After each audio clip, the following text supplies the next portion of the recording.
mientras ciudades y países tratan de combatir el avance de la COVID-19, el mundo científico corre veloz tratando de encontrar tratamientos adecuados y una vacuna. Vamos a dialogar de inmediato con uno de los expertos en el tema en la ciudad de Cuenca, el doctor Claudio Miguel Galarza, médico del Hospital Montes Sinaí, especialista en enfermedades autoinmunes. Esta y la semana pasada han estado con algunas informaciones esperanzadoras, investigaciones relacionadas con la vacuna que señalan que se ha pasado ya a una fase tercera y en otro caso incluso que se entraría ya en julio a la cuarta fase de investigación de una de las vacunas. Y la información que surgió en esta semana en la que científicos de la Universidad de Oxford, siguiendo el método científico, han determinado que un medicamento, podríamos llamarlo viejo, que incluso está tanto tiempo en el mercado que ya no es objeto de una patente, la dexametasona, ha sido utilizada con éxito comprobado para pacientes graves con la COVID-19. Vamos a iniciar conociendo este reportaje de la Deutsche Welle sobre este medicamento y de inmediato le escucharemos al doctor Galarza. Investigadores en el Reino Unido han hecho un descubrimiento que está siendo celebrado por la comunidad médica y por la Organización Mundial de la Salud en la lucha contra el coronavirus. Un medicamento de bajo costo utilizado como antiinflamatorio habría incrementado significativamente las posibilidades de supervivencia en casos graves de COVID-19. La dexametasona ha reducido las muertes en 1/3 en pacientes conectados a respiradores, según el estudio de la Universidad de Oxford. Sin embargo, no ayudó a los pacientes con síntomas más leves. El personal sanitario en Reino Unido tiene serias dificultades para salvar a los enfermos graves de COVID-19. Estas imágenes se filmaron hace unas semanas, pero son escenas que se siguen viendo en todo el mundo. Cada día hay nuevos decesos. Pero ahora llega un rayo de esperanza en el país europeo más golpeado por la pandemia. Científicos de la Universidad de Oxford aseguran haber identificado un medicamento que podría salvar a pacientes graves de COVID, la dexametasona, un esteroide de uso muy extendido. Un estudio aleatorizado muestra que reduce en 1/3 la mortalidad en pacientes que necesitan respiradores y en 1/5 parte en los que reciben oxígeno. Está mostrando un resultado bastante significativo y es muy importante porque es un medicamento común. Lo tienen en la mayoría de los hospitales, se puede adquirir en todo el mundo y además es muy económico. Hemos visto que si lo administramos a 8 pacientes en intensivos, salvamos una vida y el coste total por esos 8 pacientes es solo de unas 40 libras. Unos $50. El fármaco reduce la inflamación en los pulmones. Los resultados del estudio deben revisarse aún, pero Reino Unido aprobó rápidamente su uso en su sistema sanitario. Lo hemos estado almacenando desde marzo. Tenemos unas 200.000 dosis y estamos trabajando con el Sistema Nacional de Salud para que se incluya la dexametasona en el tratamiento estándar del COVID. Al ser un genérico, la dexametasona se puede adquirir fácilmente en todo el mundo. No es la cura definitiva del COVID, pero sin una vacuna y con las infecciones al alza en buena parte del planeta, cualquier tratamiento es bienvenido. La periodista Mercedes Osma se encuentra en Londres para nosotros dando seguimiento a estos desarrollos. Mercedes, ¿qué tal? Muy buenas noches para vos. Bueno, hemos visto ya varios medicamentos que se han dado a conocer como una promesa para tratar el COVID-19. ¿Cuál es el alcance de este reporte? ¿Qué cambia? ¿Qué es diferente esta vez? Pues este nuevo descubrimiento con una medicina que lleva más de 40 años en el mercado parece darle esperanzas no solamente al Reino Unido y a los pacientes en el Reino Unido, sino a los pacientes en todo el mundo. Cabe aclarar que este medicamento no es una cura. Este medicamento lo único que parece hacer en este momento es ayudarle a todos esos enfermos que antes hubieran tenido muchos menos posibilidades. Las 8:18. La dexametasona es un medicamento antiinflamatorio, se lo conoce desde la década de los 60, tiene bajo costo. Algunos científicos se han pronunciado ya en el sentido de que se está descubriendo el agua tibia que es utilizado. La dexametasona también ha sido utilizado en muchos casos de la COVID-19. Quizá Lo nuevo es que en esta ocasión, a través del método científico, no de una experimentación puntual, sino por un proceso científico, estadísticamente se ha demostrado su efectividad. Pero dejemos que el experto en este tema opine. Bienvenido, doctor Galarza, le escuchamos. Muy buenos días a todos. Muchas gracias por la invitación. Realmente lo que usted menciona, Gustavo, es cierto, pero creo que es necesario siempre leer los estudios clínicos correctamente e interpretarlos más que nada. Los corticoides, los esteroides, fueron aprobados para el uso humano desde la década de los 40 y en el 50 inclusive se llevaron un premio Nobel en medicina por el tratamiento de la artritis reumatoide. Las estrategias que tenemos para tratar la enfermedad del COVID-19, digamos, podemos dividir en tres. Las drogas que ya están en uso, que son, digamos, entre comillas, viejas, como la dexametasona o otros antiinflamatorios, ¿verdad? También está la metilprednisolona, la hidroxicloroquina, que ha tenido tantas también fuerza, digamos, mediática en los últimos tiempos. Luego están medicamentos nuevos, básicamente antivirales, como el Remdesivir y el medicamento nuevo ruso de origen japonés, el Abitavir. Y luego, bueno, obviamente la mejor estrategia pero lamentablemente todavía no tenemos, son las vacunas. Concretamente la dexametasona, efectivamente todos los médicos lo usamos desde hace muchísimo tiempo, y en los cuidados intensivos es un medicamento que se usa diariamente para el control de la inflamación y problemas en este momento del COVID-19.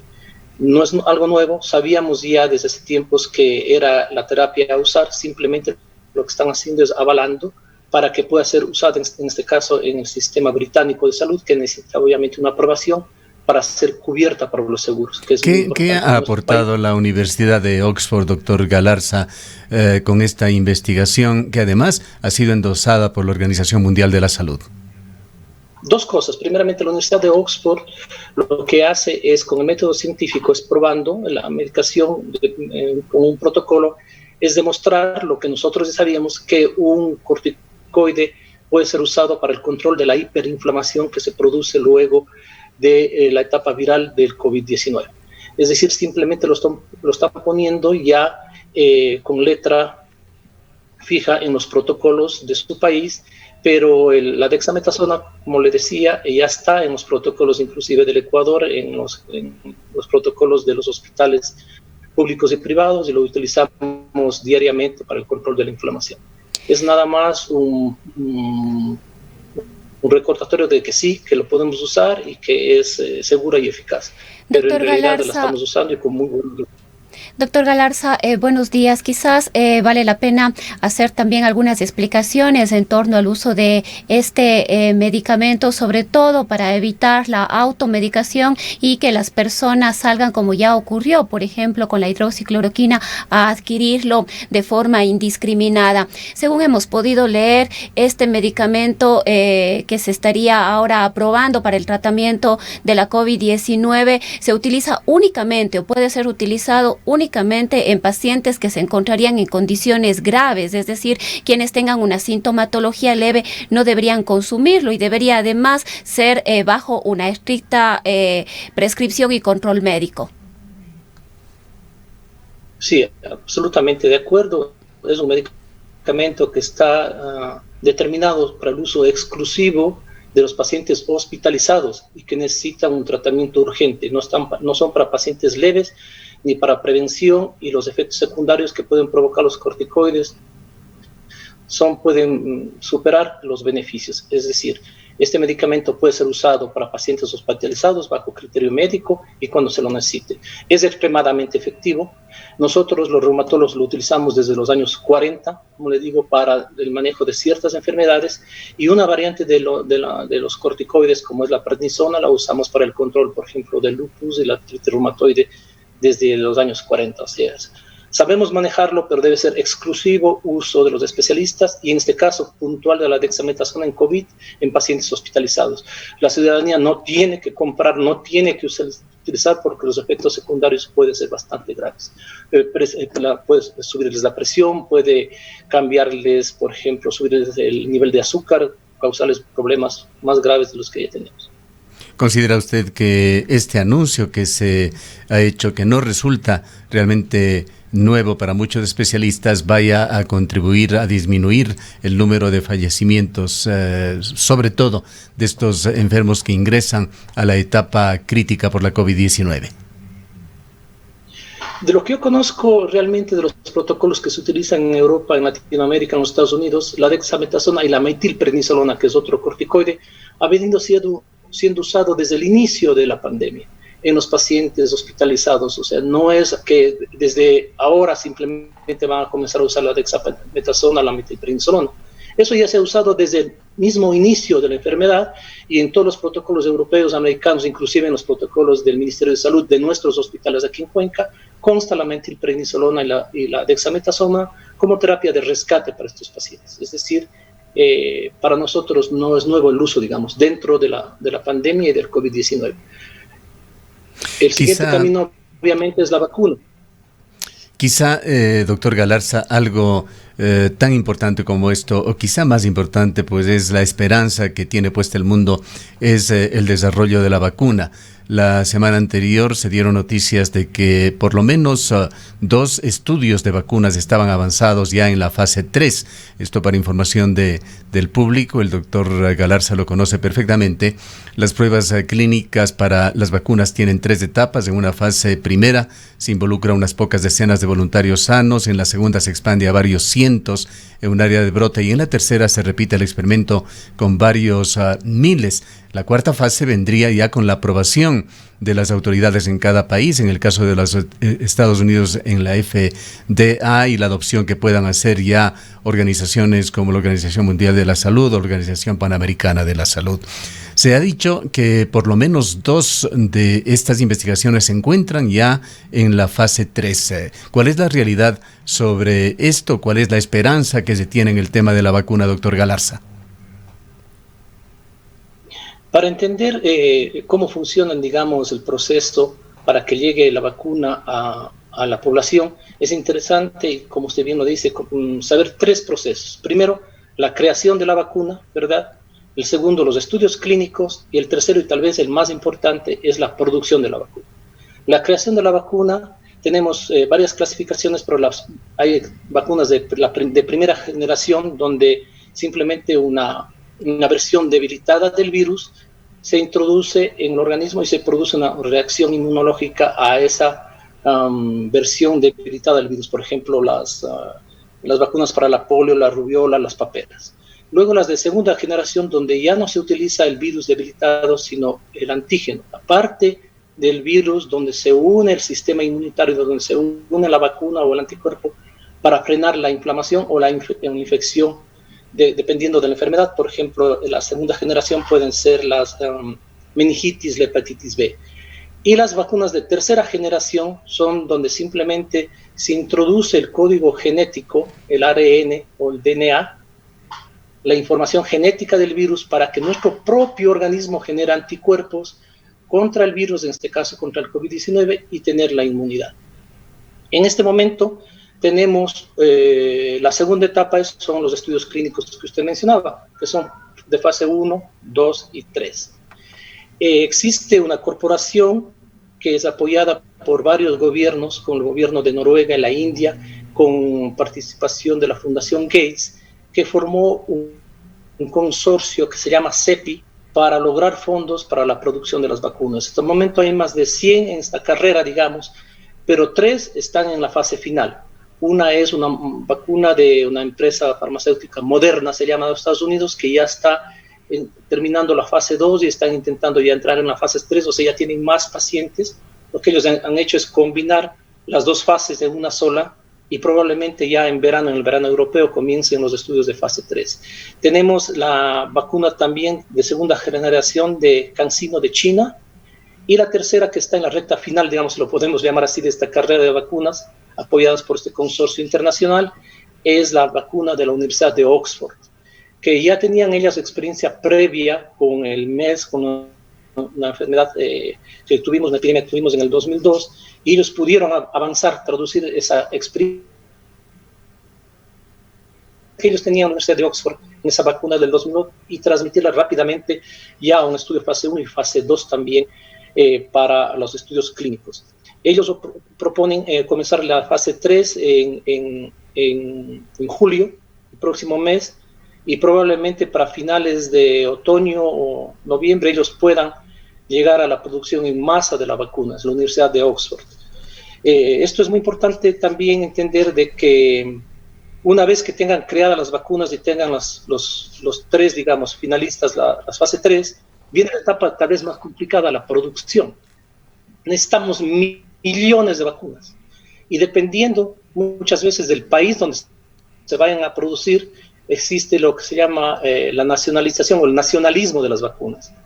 Si, por ejemplo, se producen en Australia, es seguro que el gobierno australiano va primero a vacunar a su gente y luego va a sacar para el resto del mundo. Si lo hacen en estudios en Canadá o en Europa, ese va a ser el problema más grande porque necesitamos millones y millones de vacunas y no hay tantas plantas de producción en el mundo para eso. ¿Cuánto van a costar las vacunas? ¿Nos van a llegar las vacunas a los países pobres o no nos van a llegar? Ese problema de producción ha sido muy estudiado, digamos, y discutido en la última década, y sobre todo por la Fundación Melinda y Bill Gates. Ellos han invertido millones de dólares para cambiar el paradigma de la producción de vacunas y de proteínas terapéuticas en general. Ustedes, Gustavo, estas vacunas se hacen, o estos productos biológicos se hacen en bioreactores. Hay unos equipos que se llaman bioreactores, son enormes tanques donde crecen las células y en esas células se coloca el medicamento que se va a producir y de ahí salen las vacunas. Pero hay muy pocas plantas de vacunas en el mundo, ¿sí?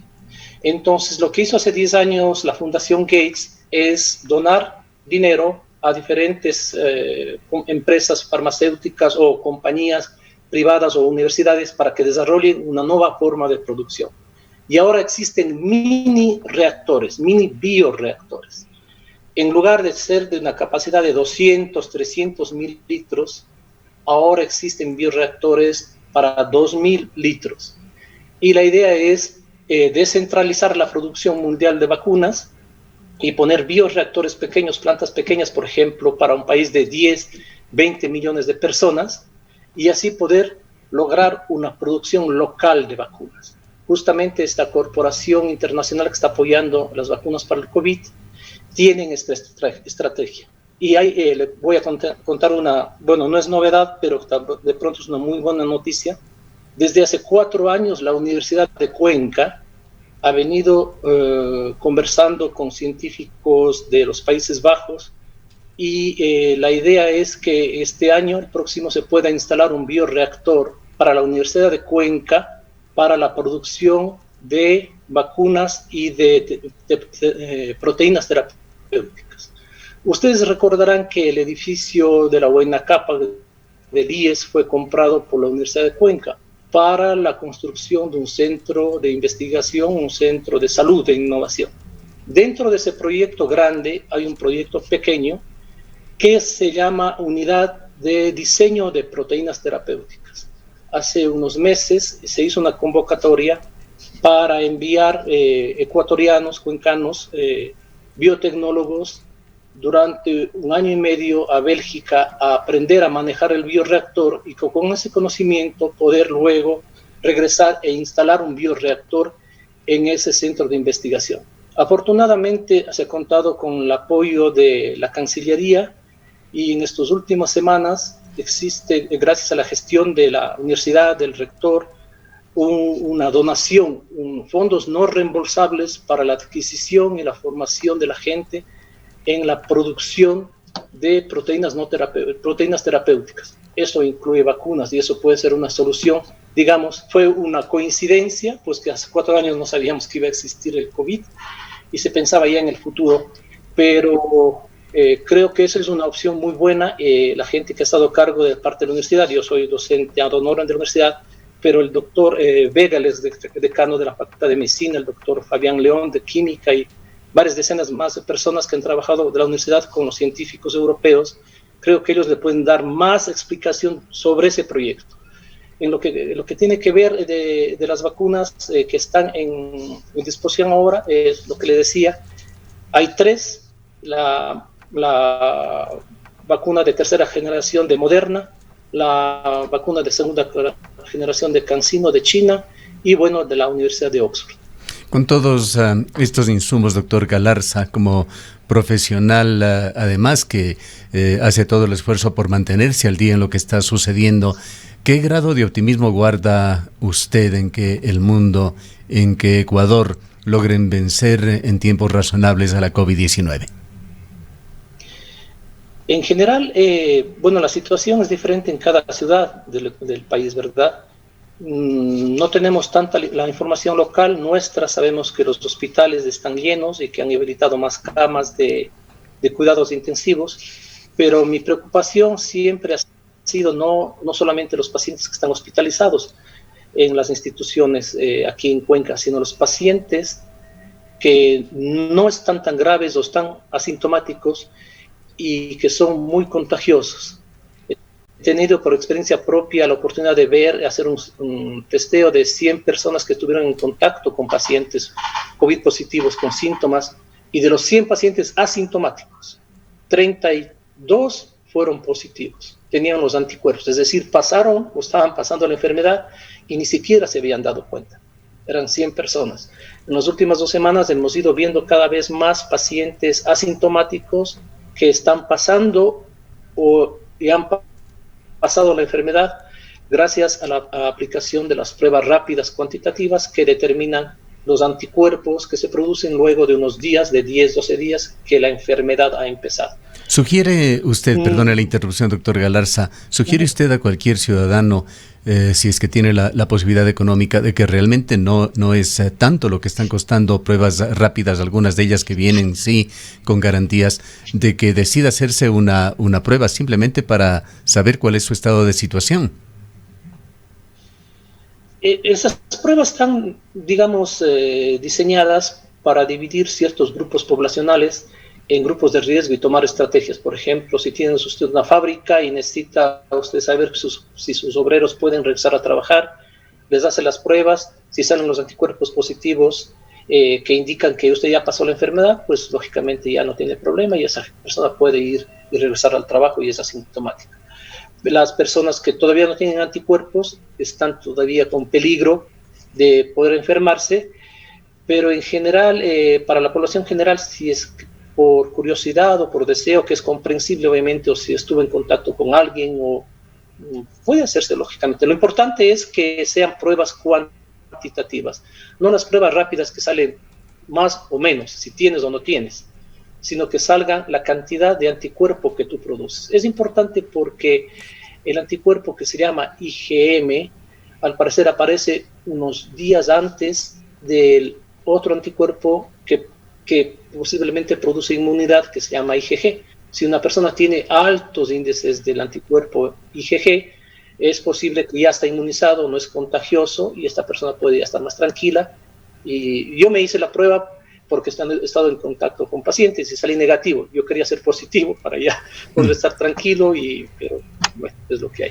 Doctor Galarza, mientras tanto, las únicas medidas de prevención que debemos obligadamente seguir adoptando es la posibilidad de quedarse en casa en la medida de todas estas posibilidades que pueda tener cada ciudadano, el constante lavado de manos, el uso de la mascarilla y el distanciamiento social. O el distanciamiento físico, mejor dicho. Es correcto. Yo creo que ya la mayor parte de los ciudadanos hemos salido por diferentes actividades a Cuenca, ¿verdad? Y yo creo que debemos ser respetuosos más que nada, el distanciamiento social, el uso de la mascarilla y las manos. Yo espero, creo que la altura, más allá también de que somos más disciplinados que otras partes del país, sabemos que los receptores que sirven para el virus en la altura aparentemente no tienen tanta afinidad por el virus. Es por eso que en ciudades de más de 1.500 metros el número de fallecidos o el número de contagiados es menor en general en el mundo. Hay muchas explicaciones que se están dando académicamente actualmente, pero creo que podría ser uno de los factores que nos ayuda. Y el otro, obviamente, es esperar la vacuna. Si la vacuna... Siga, por favor. Si la vacuna es por lo menos efectiva, digamos, de un 60%, cualquiera de ellas, la vacuna de Moderna o de la Universidad de Oxford, pues lógicamente va a ser una cosa muy buena, porque un 60% ya es alto, va a evitarse muertes y todo. Yo también les recomiendo ponerle el ojo al proyecto de la Universidad de Cuenca. Me parece que es una cosa que va a cambiar mucho la historia de la forma como se producen las vacunas. El segundo bioreactor va a ser instalado en Colombia, en el Cancerológico de Bogotá. Se ganó allá una convocatoria para la instalación del segundo bioreactor. El primer bioreactor sería aquí en la ciudad de Cuenca, el segundo en Bogotá. Bien, pondremos mucha atención en este proyecto de la Universidad de Cuenca, que sí lo conocíamos, doctor Galarza, pero que bueno, que esté progresando y que dé esperanzas incluso para la fabricación de vacunas en forma local. Para culminar, doctor Galarza, uno de los gravísimos problemas de Ecuador en el manejo de la COVID-19 y de las mayores deficiencias ha sido un mal sistema de control epidemiológico. Las estadísticas han fallado. El día lunes de esta semana, por ejemplo, nuevamente bajaron las cifras de fallecidos, cosas que sabemos que no pueden ajustarse a la realidad, pero esto se ha dado evidenciando muchísimos errores en el manejo de las estadísticas en Ecuador.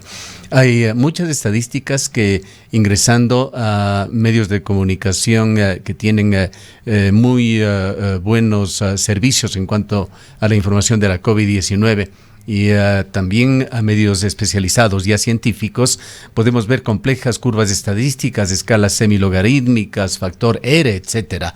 Pero uno de los que más se viene utilizando es una estadística muy simple: el aumento cada 15 días de contagios y de fallecimientos. Es lo que dice mucho del comportamiento de la población.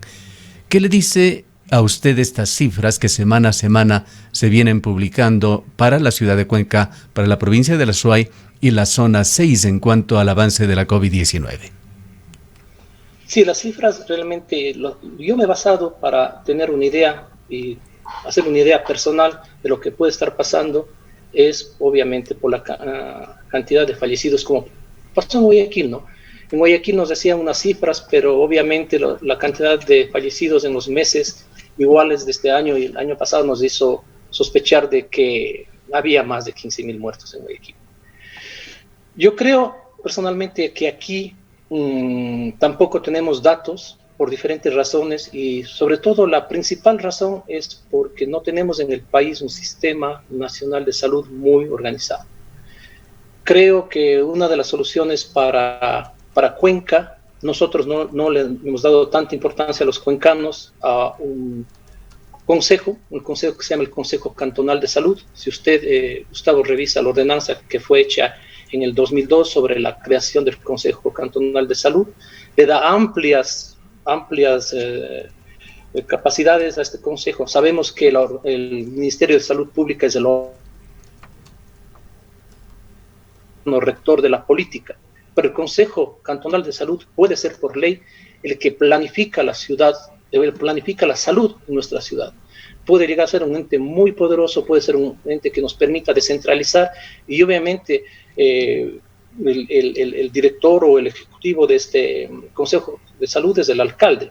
Podría muy bien tomar en sus manos el control de un sistema de salud municipal y organizarnos y no permitir que nuevamente pase lo que está pasando, sobre todo, no solamente en esto, sino en la organización de las compras públicas de medicamentos, en la organización de la atención a los pacientes en el Ministerio de Salud y en el Instituto de Seguridad Social, planificar y sectorizar la ciudad con centros de atención primaria, controlar, digamos, que lo que se gasta en medicamentos, que son $100 millones al año en Cuenca, no salgan de la ciudad, si se queden aquí a través, por ejemplo, de potencializar Farmasol, que es una empresa pública que tiene el giro del negocio que le permite ser el proveedor por ley del Estado de los hospitales, y hacer una veeduría ciudadana para controlar, obviamente, la calidad de los medicamentos, y sobre todo también que los medicamentos que se compran sean realmente eficaces, efectivos,